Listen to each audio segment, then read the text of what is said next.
light within my heart, light within my thoughts, light within my words. May one and all and everything, blessed and loved, ever be. Welcome. I'm Sister Who. One of the ideas that I suppose it's more important to me because I've had a very difficult time ever achieving it. My family of origin doesn't want to have anything to do with me because they have no place in their lives for an openly gay person. So I discovered early that I'm a unique person, and whatever I find true about myself, I try to do it in the most wonderful way. That if I'm going to be this, and if I can't change it, at least let me make it beautiful. And so, as Sister Who, I took my spirituality and everything that I've ever been, and I put it together, and this is what I came up with. But of course, as time goes on, it's growing and changing also. But I don't know that I ever really knew what the word home meant, because when growing up, I shared a bedroom with a younger brother who now is a Protestant minister who is severely homophobic. Oh well. Hopefully he and God can figure out some way to work that out. And then we wound up moving to a larger house in town, because we lived just south of town. It was a very old house that needed to be fixed up extensively. And I learned most of what I know about fixing up houses after that. So, because my parents were never really willing to trust me. But in that house, I got my own bedroom, but as luck turned out, it was a large upstairs room without its own door, in a sense. It was a very wide doorway, and essentially there was almost no way to make it a private space.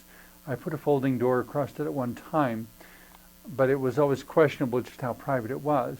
And any time when I got into college, and I went away to college, I discovered that the day I left, my mother moved into my bedroom, shoved everything aside, and made it her sewing room.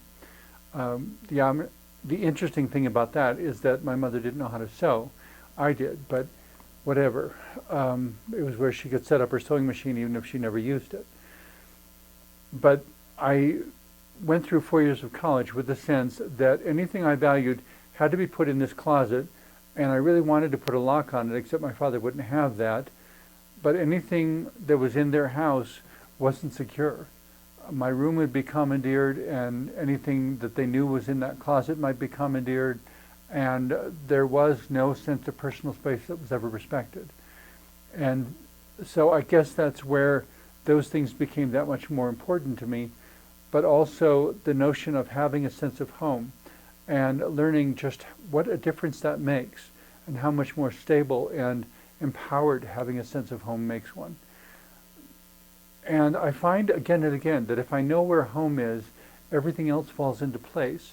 And if I don't know where home is, it very negatively impacts my creativity and my ability to do more things, which is why I keep saying that on my tombstone, I want the epitaph to read, "I would have done so much more if I hadn't spent so much time fighting for survival." And even in the house in which I grew up, I was essentially fighting for survival, because who and what I was not acceptable. And, which is why when I finally came out to my parents, my mother basically told me that she thought I was possessed, and I don't think she's ever changed her mind. But I simply told them that if they ever are ready to integrate an openly gay person, they should call me. But in trying to create a sense of home, for 9 years I did it with someone that I considered to be my life partner, but that finally ended because we discovered that we couldn't live in each other's world anymore. And there's a sense in which with every couple like that, and I'm not sure if it's exactly the same for people who are not gay or lesbian, but it might be. When you meet someone, and I guess in times past it was even formalized, when you meet someone, you're invited to move into their world, or they move into your world. In different cultures, sometimes will define themselves according to whether the man moves in with the woman or the woman moves in with the man. In some cultures and civilizations throughout human history, the woman was considered property. In some cases, it's a matriarchal culture, and so the man essentially, in some Native American tribes of which I read, if the woman decided at some point that she wanted to divorce her husband, there was no formal proceeding. All she would do is simply set his things outside their home, and he would come back to find all his things set outside, and he would know that he had to go find someplace else because he was no longer welcome there. And that was all as formal as the divorce got. So the women were really the ones in charge in that society. And it sounds fascinating in a way, and yet I still wonder if it might be a little unbalanced, because it's still not a mutuality, a mutual commitment to each other. The traditional marriage vows say, for better, for worse, for richer, for poorer, in sickness and in health, till death do us part. And both people had to recite those vows. It was the woman committing to the man and the man committing to the woman. There was a sense of egalitarian respect and commitment, that we're in this together, and it's the two of us together.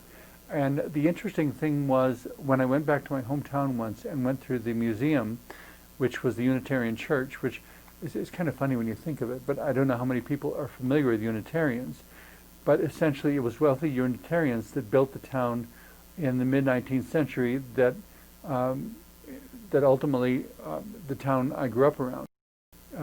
But there was no Unitarian church there anymore by the time I grew up. The Unitarian Church was now the county museum.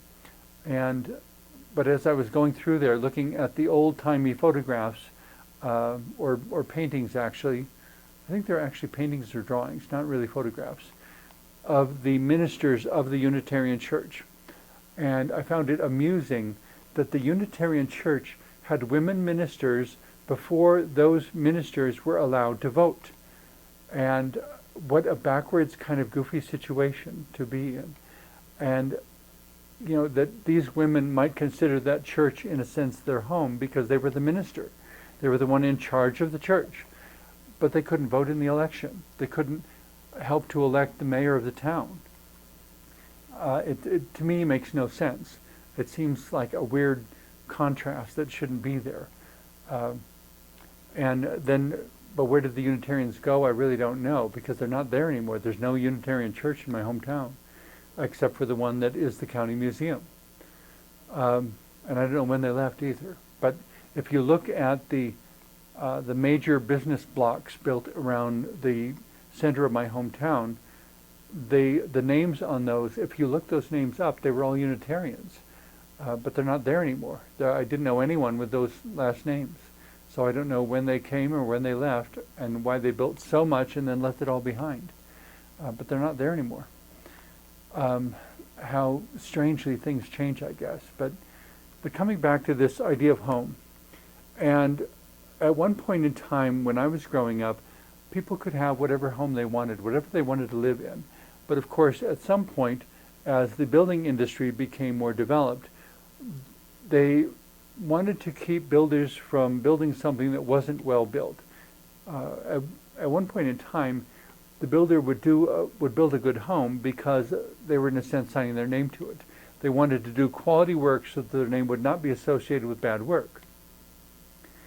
The problem with that, as time went on, is that more and more people were only concerned about the profit. They wanted to build a house, sell it as quick as they could, and be gone. And so they were building houses that were too cheap and that weren't built right. And so then we had inspections to be sure that houses were built right. Instead of compensating for the fact that builders didn't believe in doing quality work, which was the real problem, they instead tried to create a rule that would catch it on the end. Instead of dealing with it on the beginning, they want to catch it on the end, which is where I often joke that the U.S. solution, if you have a situation where there is a beautiful overlook at the Grand Canyon and people get out of their cars and they are so in the parking lot and they are so enamored with this beautiful view that they put their camera up to their eyes and walk forward to take a picture and fall off the cliff because they aren't looking where they're going. The U.S. solution is to build a hospital at the bottom instead of a guardrail at the top. And that's again and again the way solutions work, that we deal with problems after they're created instead of preventing them.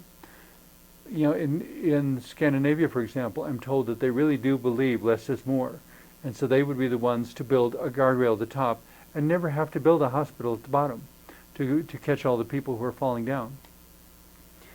In a similar sort of way, when if you give everyone a sense of home, if you eliminate homelessness by giving everyone a home, and if you allow homes to be the launching pad, the ground zero, the place from which people operate as they try to deal with the challenges of their lives, as they try to create adequate income, as they try to create adequate shelter, as they try to do all these different things, and it is their home, so they take care of it. They take care of the yard, they take care of the house, they keep things up. When we had the gold rush in history in various places around the U.S., actually, people would come out assuming, or miners would come out assuming there was going to be a get rich quick scheme, that they would move in, get rich, take their money, and go somewhere else. And so the houses they built were cheap little shacks that really wouldn't withstand a single storm, because they didn't expect to be there that long. They didn't build them right. So more and more people were not concerned about putting quality into their work, and they were allowing it to be true that when money becomes the measure, community always suffers. When money became the measure of the miner's experience, they put up a cheap shack, and the community in which they lived suffered because they didn't worry about whether the community in which they lived was healthy, or whether it was strong, or whether it was durable, whether it would endure. They weren't going to be there long enough. They just wanted to take the money and run. And money became the measure, and the community suffered. And horrible things, so many horrible things. The problem with that evolution then, as it became the builders who had to be watched because we weren't dealing with the original problem of not building quality merchandise. So then it got more and more control oriented, and then instead of being human, what mattered, in building a home where people could live and love and become and be and learn and grow, it became a quest for power and control. And the more their humanity was taken out, the more the people became monsters that tyrannized what was there. And the more they wanted to say, see, we made them meet all these criteria, and they created a house that was so expensive, only the bank could finance it, and that would create financial problems for the family, so that they may buy the house, live in the house for a while, and then because of employment misfortune, have to abandon the house and everything they'd paid on it. All that money would be gone, and they would have nothing. I don't know of any place in the United States where it exists, but I keep hoping someday somebody will make it happen. To me, with too much common sense, it would seem that the logical way is for there to be taxes on income and on sales, but not on properties, because there are a lot of people who have lost their houses, lost their homes, because they couldn't afford the property tax. If they didn't have to pay property tax, they would always have the home base to which to return. And if we dealt with families breaking down and instead taught families how to deal with their own diversity, that if your child turns out to be disabled or gay or lesbian or whatever, or trans, that empowering them to deal with that diversity in ways that are constructive. You still have home, you still have a family that can give every single one of these people a basis from which to operate. And because we don't deal with that problem, society is trying to deal with all the symptoms. The end results of people becoming homeless, of people becoming unemployed, of people with disabilities not being able to access public services because the courthouse or police station or whatever it is has steps, and the person in a wheelchair can't get to them. And there is no handicap entrance, there is no buzzer to call them outside, there's nothing they can do except be excluded and be marginalized.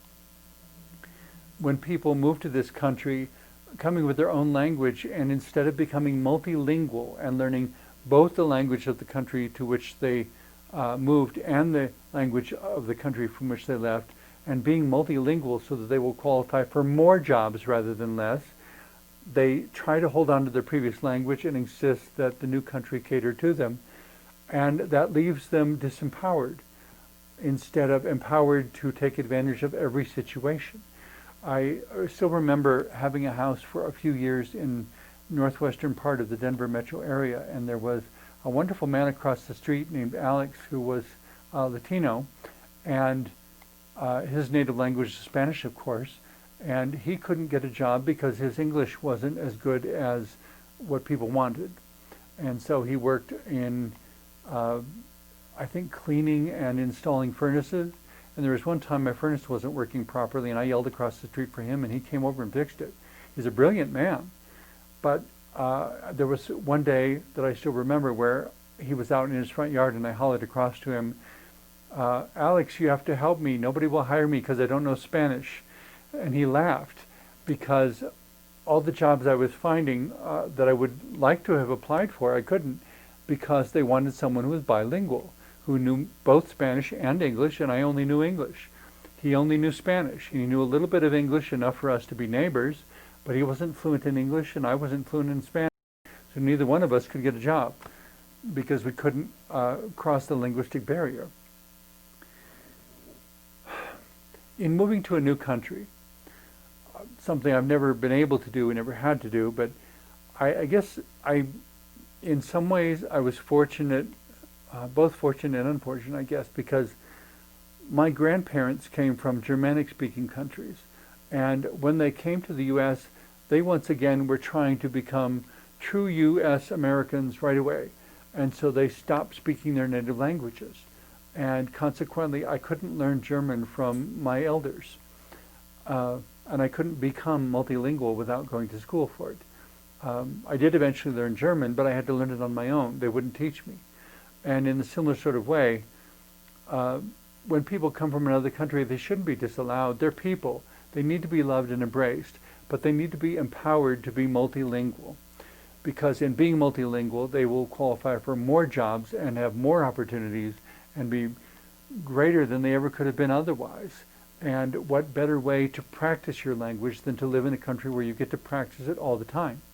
If I go back to Germany, having had 4 years of German in high school, there was one time I was in Cologne in 2010, and I was there for a couple weeks, and after a few days, someone mistook me for a local because I was speaking German so fluently.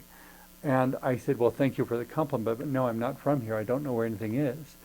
And it was a wonderful sort of thing to have, but again, it comes back to this question of what is home.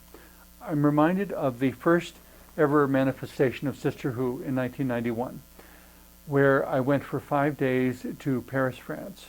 And having spoken with other people from France, it's my understanding that even people from France don't necessarily like the people in Paris, but I didn't find anyone in Paris all that bad, but it was exhausting because everywhere I went, I had to fight for every single word because I couldn't speak very good French.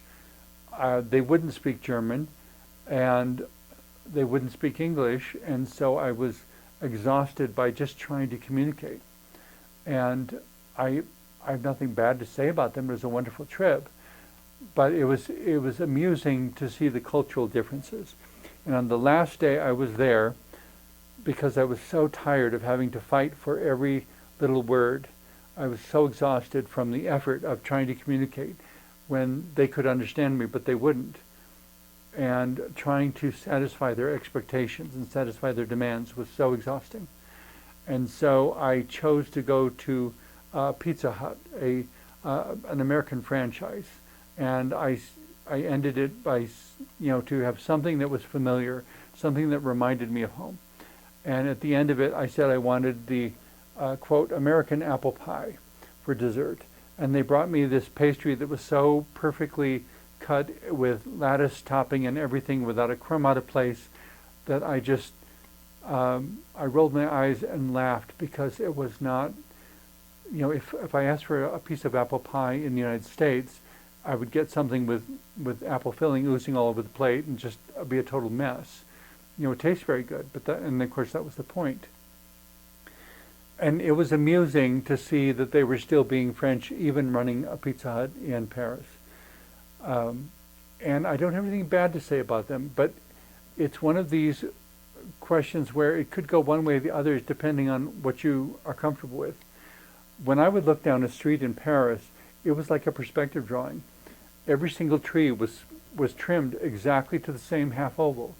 Everything looked like a perspective drawing like we'd done in 8th grade, where you draw the road going into the distance, you draw the trees a certain distance apart, Everything was so regulated and so perfect.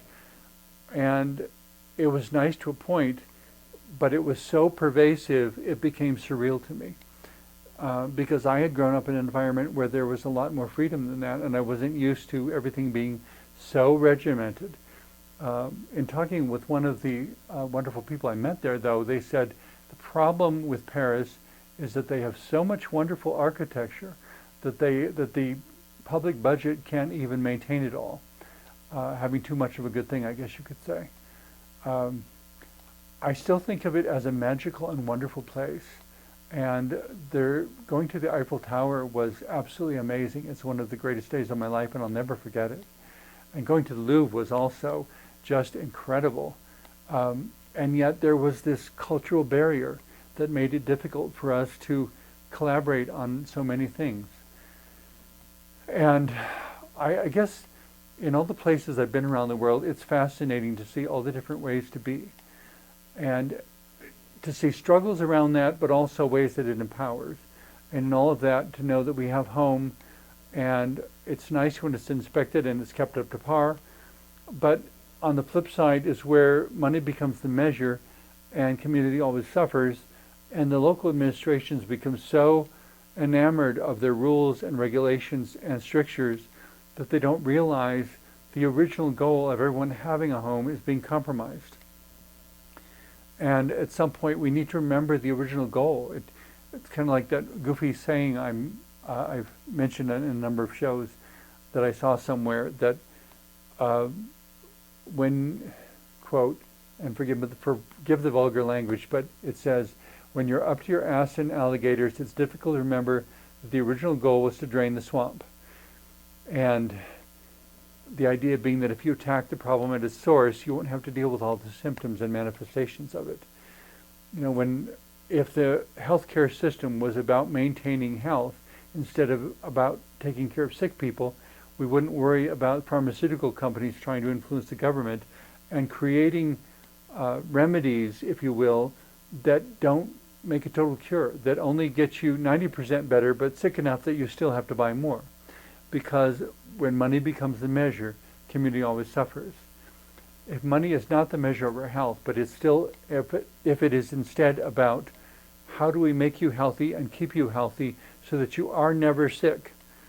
It's kind of like the thing I read someplace, that why do we have to label food organic? Because every vegetable should be organic, except that there are companies profiting from the distribution of fertilizers and pesticides and insecticides and germicides and all kinds of different chemicals.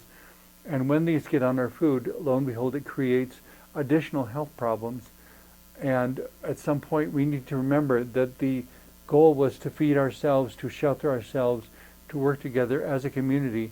And if this job is eliminated because we're going to change and do things this way, all the people who worked in that field become available applicants and trainees for working this other field. If all the people in the oil industry, for example, became experts at installing wind generators and solar cells, we could blanket this country in solar cells and wind generators and completely eliminate our dependence upon fossil fuels and eliminate all the health concerns that are related to polluted air and polluted water because of having that much less pollution. Again, it goes back to addressing things at their source, and the source of living still comes down to this word home, making sure that everybody has one. And the only place I know of at the time of this recording that has actually done it is Salt Lake City.